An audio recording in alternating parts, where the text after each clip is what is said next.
નમસ્કાર, આપ જોઈ રહ્યા છો ગુજરાત ફર્સ્ટ. હું છું આપની સાથે વિક્રમ. મુખ્ય સમાચાર પર નજર કરીએ તો વાવ થરાદમાં ચૂંટણીને લઈને હાઈ વોલ્ટેજ ડ્રામા સર્જાયો છે. ત્યારે દિયોદર તાલુકા પંચાયત પ્રમુખની આજે ચૂંટણી યોજાવાની છે. ચૂંટણી અધિકારીની હાજરીમાં સાધારણ સભા મળશે. સભામાં પ્રમુખ અને ઉપપ્રમુખના નામ નક્કી કરવામાં આવશે. કોંગ્રેસ પાસે 12 સભ્યોની સ્પષ્ટ બહુમતી છે. દિયોદરમાં કોંગ્રેસ સત્તા પર બેસે તેવી સંભાવના છે. તાલુકા પંચાયતની 22માંથી 10 બેઠકો ભાજપ પાસે છે. અગાઉ 2 વખત આ ચૂંટણી રદ થઈ ચૂકી છે. ગત 25 અને 27 તારીખે ચૂંટણી રદ થઈ હતી. ત્યારે આજે ત્રીજી વાર ચૂંટણી યોજાવા પર અહીંયા સસ્પેન્સ ઘેરાયેલું છે.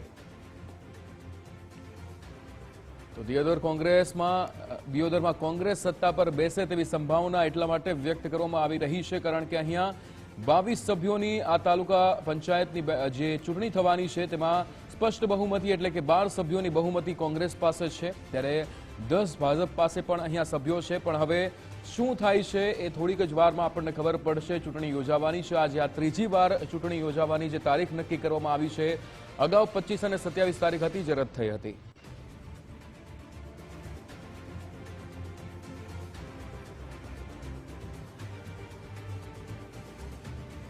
ગુલાબસિંહ રાજપૂત આપણી સાથે જોડાઈ ગયા છે. ગુલાબસિંહ, શું લાગે છે હવે થોડીક જ વાર છે આ ચૂંટણી 11 વાગે 11:30 વાગે જે યોજાવાની હતી, દિયોદરમાં કોંગ્રેસના પ્રમુખ અને ઉપપ્રમુખ બનશે, શું લાગે છે? અમારા સભ્ય ફરતી મક્કમતા સાથે વોટ આપવા આવ્યા છે, પણ હજી શંકાસ્પદ એ છે કે 11 વાગી ગયા છે અને 11 વાગ્યા સુધી હજી ચૂંટણી અધિકારી પહોંચ્યા નથી. 11 વાગ્યાનો ચૂંટણીનો સમય છે. આ વારંવાર આ પાછી વખત બની રહ્યું છે. એટલે જો આવી જાય તો સારું છે, નહીં તો હાઈકોર્ટ સિવાય હવે, કેમ કે આ લોકો સભ્યોને બોલાવી માનસિક ત્રાસ આપવાની કોશિશ કરી રહ્યા છે. એમાં એક જે બેન જે બીમાર છે, ત્યાં નારી વંદનાની વાતો કરનારી ભાજપની સરકાર નારીઓ પર અત્યાચાર કરી રહી છે. 11 વાગ્યા તો પણ ચૂંટણી અધિકારી કેમ નથી આવ્યા એ મોટો પ્રશ્ન છે. પણ આપ હાઈકોર્ટમાં પણ ગયા હતા, ત્યાંથી કોઈ ફરમાન નથી આવ્યું કે આ ત્રીજી વાર? હાઈકોર્ટમાં સોમવારના દિવસે હિયરિંગ છે અને સોમવારના દિવસે ત્યાં તો ન્યાય મળવાનો જ છે. પણ જો સરકાર તંત્ર વહીવટી તંત્ર જો કુદરતથી ડરે અને આજે જો ન્યાય આપે એવી અમે આશા રાખીએ. પણ શું લાગે છે, કેવા દાવપેચ રમાઈ રહ્યા છે? તમે જે રીતે અગાઉ પણ આક્ષેપ કર્યા છે. 11 વાગી ગયા, હજી સુધી ચૂંટણી અધિકારી સભાખંડમાં નથી. તમે સમજો કે અહીંયા સભ્યને લાવીને માનસિક ત્રાસ આપવો, પૈસાની લાલચો આપી, નોકરીની લાલચો આપીને છેલ્લે એક સભ્યની તો પત્નીને પણ એ લોકો 15 દિવસથી પિયર લઈ ગયા કે જો તમે વોટ નહીં આપો તો પત્નીને અમે પાછી લઈ જઈશું, મારી દીકરીને પાછી લઈ જઈશું. આટલા સુધીનો અત્યાચાર કર્યો છે. તેમ છતાં 12 સભ્યો મક્કમતાથી વોટ આપવા માટે અત્યારે આવ્યા છે. અચ્છા, એટલે એ તમારા સભ્યોને ખરીદવાના પણ આક્ષેપ તમે લગાવ્યા છે? હા, તમામ સભ્યને ખરીદવાના, ધમકાવાના, ડરાવવાના, તમામ પ્રકાર. એમનાથી જે બન્યું છે ક્યાંય પાછા રહ્યા નથી.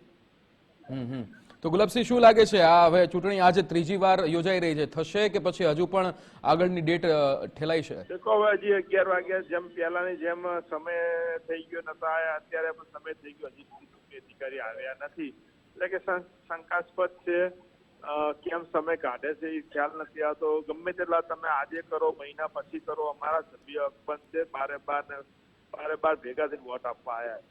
અચ્છા, તો આપને વિશ્વાસ છે કે પ્રમુખ અને ઉપપ્રમુખ કોંગ્રેસના બનશે જ, ભલે જ્યારે ગમે ત્યારે ચૂંટણી થાય? ચૂંટણી યોજાશે, પ્રમુખ ને ઉપપ્રમુખ. અચ્છા, એટલે વાવ થરાદની અંદર અગાઉ પણ આપણે જોયું છે કે આ ઉપપ્રમુખ ને પ્રમુખની ચૂંટણી જે દિયોદરની અંદર થઈ છે, 2 વાર તો રદ થઈ. એ 2 વખતે શું થયું હતું એ પણ જાણીએ. 2 વખત અધિકારી દ્વારા ભાજપના દબાણમાં, અધિકારીઓના દબાણમાં રદ કરી હતી. એના પછી એમને તારીખ ઉપર તારીખ આપી. એ દિવસે પણ ભાજપના નેતાઓના કહેવાથી પાલનપુર જે ભાજપ સંચાલિત મેડિકલ કોલેજ છે એમાં દાખલ થઈને રજા ઉપર જતા રહ્યા. ચૂંટણીનો સમય પત્યા પછી બારામ રિસોર્ટમાં આરામ કર્યો. મસ્ત મજાને આરામ કરવા માટે ત્યાં જતા રહ્યા. બીમાર વ્યક્તિ રિસોર્ટમાં આરામ કરવા કેમ જાય, તેમનું હોસ્પિટલમાં રહેવું જોઈએ. તેમ છતાં બારામ રિસોર્ટમાં આરામ કર્યો. અને આજે ગઈકાલે સાંજે 5 વાગ્યાનો સમય આપ્યો ત્યારે પણ રદ કરીને હવે 11 વાગ્યાનો સમય આપ્યો. 11 વાગી ગયા, હજી સુધી ચૂંટણી અધિકારી આવ્યા નથી. તો અહીંયા જે આપણે અગાઉ પણ કહ્યું હતું કે આ રદ થવાને કારણે જે આ વહીવટી તંત્રનું નાટક છે, તો શું લાગે છે કેવી રીતે આ નાટક આખું રચવામાં આવે છે?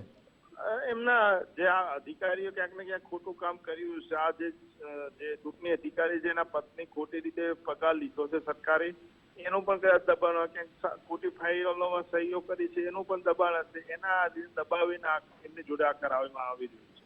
અચ્છા, તો ગુલાબસિંહ, શું એવી ફરજ પડી હતી કે આ તમામ 12 સભ્યોને અજ્ઞાત સ્થળે પણ ખસેડવા પડ્યા હતા? ના, કોઈ નહીં. અહીંયા દિવસ છેલ્લા 25 તારીખથી સભ્યો અહીંયા જ છે, બધા એક સાથે પરિવારની ભાવના સાથે દિયોદર ખાતે રોકાયેલા હતા.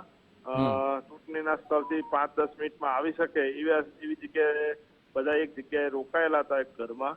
અને જયારે પણ કીધું, ગઈકાલે કીધું ત્યારે પણ અમે લોકો અહીંયા આવી ગયા હતા દિયોદર ખાતે, પણ પછી રદ કરી. આજે પણ કીધું તમે સવારના 10 વાગ્યાના આવી ગયેલા છીએ. બિલકુલ. અને હજુ સુધી ચૂંટણી અધિકારી નથી આ, એ મોટો સવાલ. બિલકુલ ગુલાબસિંહ, આપ ગુજરાત ફર્સ્ટ સાથે જોડાયા એ બદલ આપનો આભાર. તો અહીંયા હજુ પણ 11 વાગ્યા છે, પણ ચૂંટણી અધિકારી હજુ પણ પહોંચ્યા નથી. 2 વાર અગાઉ ચૂંટણી રદ થઈ ચૂકી છે અને આ ત્રીજી વખત છે કે જ્યારે ચૂંટણી અધિકારી પહોંચ્યા નથી. અનેક આક્ષેપો કોંગ્રેસ તરફથી કરવામાં આવી રહ્યા છે, પણ હવે આજે ચૂંટણી થાય છે કે કેમ? 11 વાગ્યાનો સમય તો થઈ ગયો છે, 11:30 સુધીનો એ ચૂંટણી અધિકારી આવે છે કે કેમ, કે પછી આજે પણ આ ચૂંટણી રદ થાય છે તે હવે સમય બતાવશે. પણ અહીંયા દિયોદર તાલુકા પંચાયતની અંદર કોણ પ્રમુખ અને કોણ ઉપપ્રમુખ બનશે તે હજુ પણ ક્વેશ્ચન માર્ક છે, અને શું એ કોંગ્રેસમાંથી બનશે કે ભાજપમાંથી તે પણ એક સવાલ છે.